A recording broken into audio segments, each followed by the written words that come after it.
Olá, eu sou Jarles Pereira, missionário da comunidade Canção Nova, e você está no Diário Espiritual. Vamos fazer juntos? Em nome do Pai, e do Filho, e do Espírito Santo. Amém. Vinde, Espírito Santo, enchei os corações dos vossos fiéis, e acendei neles o fogo do vosso amor.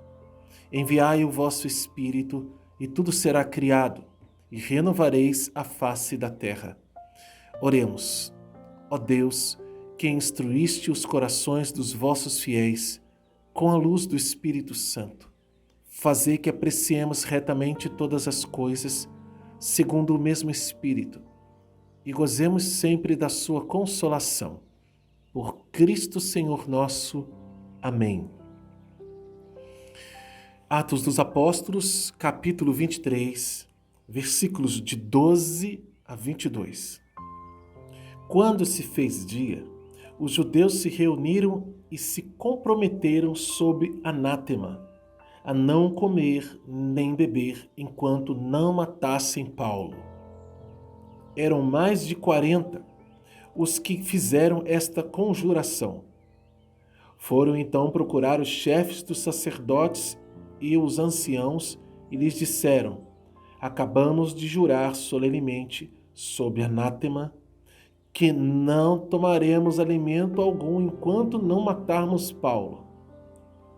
Agora, pois, vós com o sinédrio notificai ao tribuno que ele vo-lo traga, sob pretexto de examinar com mais exatidão a sua causa. Quanto a nós, estaremos prontos para matá-lo antes que chegue aqui. Mas o filho da irmã de Paulo, tendo sabido da trama, foi à fortaleza, entrou e preveniu Paulo.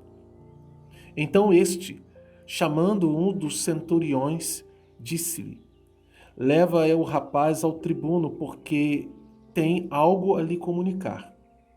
O centurião conduziu, pois, ao tribuno e disse a este: o prisioneiro Paulo chamou-me e pediu que trouxesse este jovem, o qual tem algo a te dizer. Tomando-o pela mão, o tribuno o levou à parte e perguntou-lhe: que é que tens a comunicar-me? Este respondeu: os judeus combinaram pedir-te que amanhã faças descer Paulo ao sinédrio, a pretexto de mais acuradamente examinarem sua causa. Tu, porém, não lhes des crédito. Mais de 40 entre eles estão de emboscada contra ele, depois de terem jurado sob anátema não comer nem beber enquanto não o matarem. E agora estão de prontidão, apenas esperando tua anuência. O tribuno despediu então o rapaz, tendo antes recomendado: não digas a ninguém que me trouxesse estas informações. Palavra do Senhor, graças a Deus. Paulo, jurado de morte. E exatamente isso que muitos cristãos, além de Paulo e depois de Paulo, começaram a sofrer. Paulo ficou sabendo graças a esse sobrinho dele que, por obra do Espírito Santo, alguém no meio daqueles homens ouviu falar que era cristão e falou: olha, ou o próprio sobrinho talvez estivesse passando pela rua e ouviu a conversa entre os judeus e foi advertir o seu tio, dizendo: olha, Paulo, eles estão preparados para te matar. E esse anátema é o que? Excluído, excomungado, fora de Israel, como se perdessem todos os direitos. É como a excomunhão, né? Algo gravíssimo, né? Ser excluído do livro da vida. Excluído o nome no livro da vida. Você entrou com o seu nome no livro da vida quando batizado. Porque você é filho de Deus.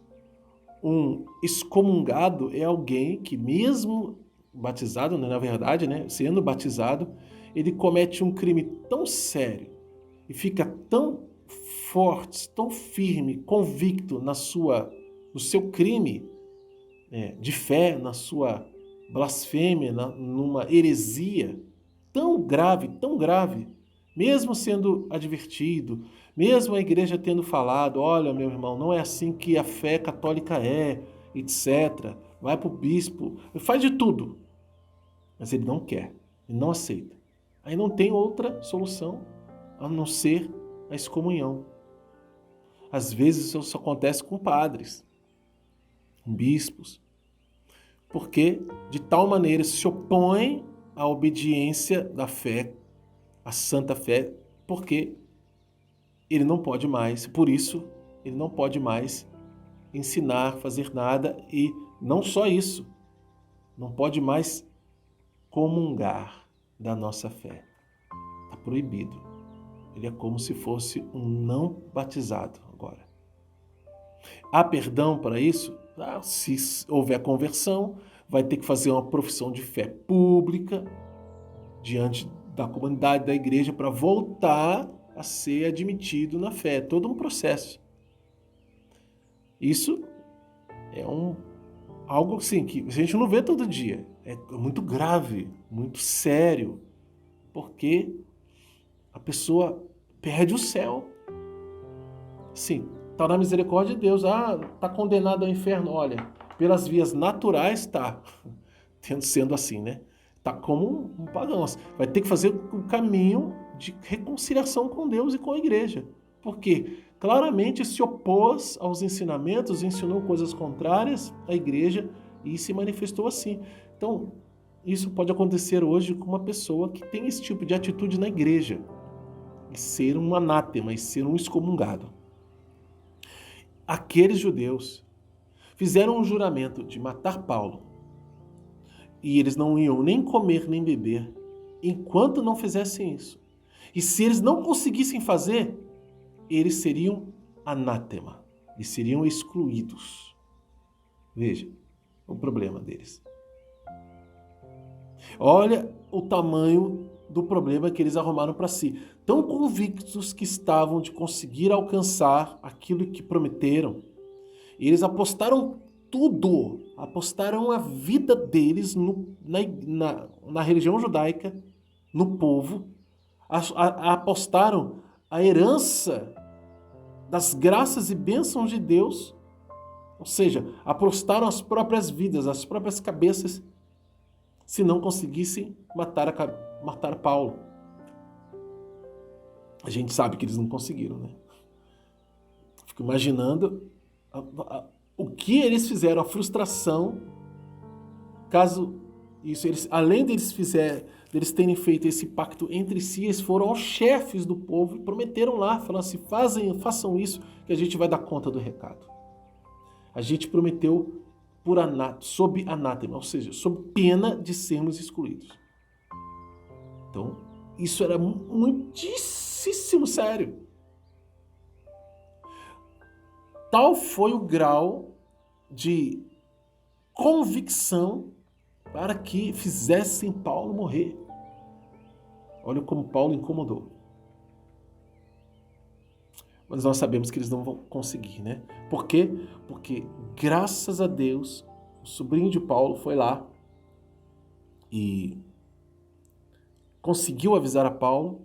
Paulo falou com o centurião levou o sobrinho de Paulo ao tribuno, e o tribuno, ouvindo tudo, disse, olha, não conta nada para ninguém que você me falou isso não. A gente vai ver que o tribuno considera isso e toma uma atitude em relação a isso. Uma atitude fortíssima, que impede aqueles mais de 40 homens de chegarem a um bom termo no seu juramento. No mundo, há pessoas que se comprometeram sob juramento a perseguirem até o fim a igreja, a destruir a igreja.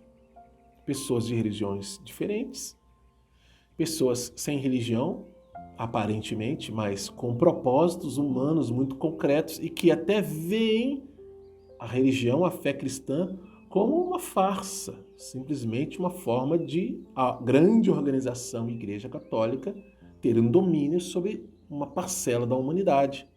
E com isso precisa ser destruída, combatida, etc, etc, etc. Então tem gente que, sim, se compromete contra a igreja. Talvez você tenha conhecido algumas pessoas assim.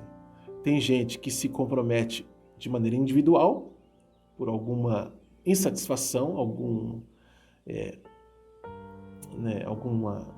desavença que teve algum dia com alguém da igreja, ou com um padre, ou com um bispo, ou porque não gostou de uma ou outra coisa, então se transforma no inimigo da igreja e persegue.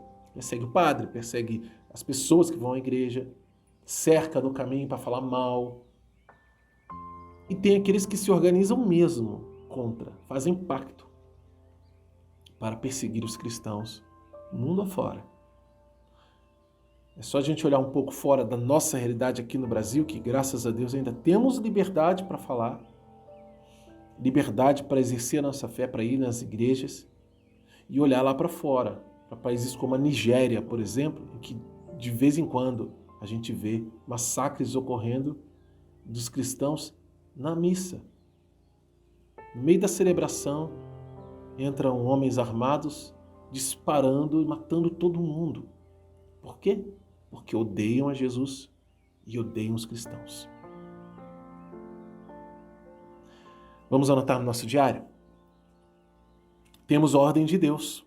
Versículo 17. Então, quem é este? Paulo, né? Chamando um dos centuriões, disse: leva o rapaz ao tribuno, porque tem algo ali comunicar. Nossa, o que essa ordem tem a ver, né?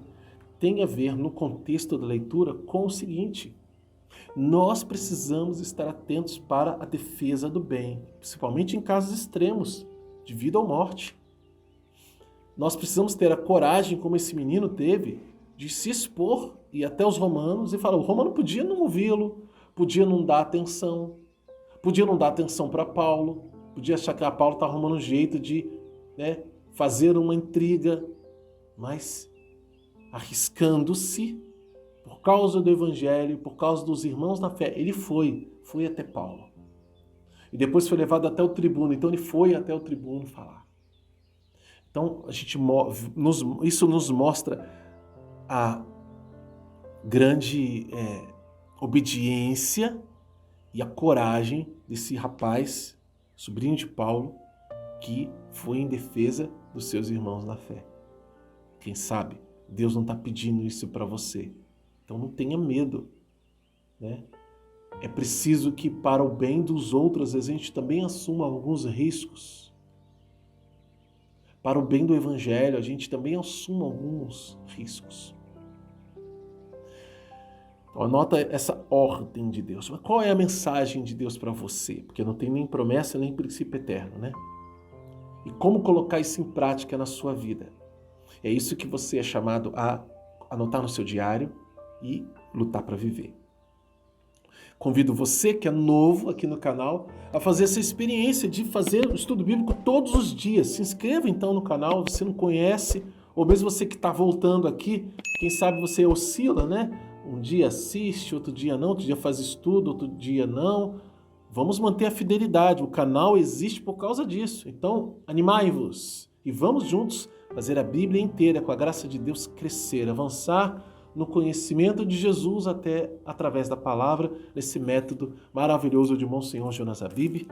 Na descrição deste vídeo e de qualquer outro aqui do canal você encontra o passo a passo para começar. E a ajuda que você precisa está também em algumas playlists, tá bom? Deixa aqui nos comentários o que você tem feito de experiência com esse método maravilhoso de Monsenhor Jonas Habib. Que Deus abençoe você. Ó Maria concebida sem pecado, rogai por nós que recorremos a vós.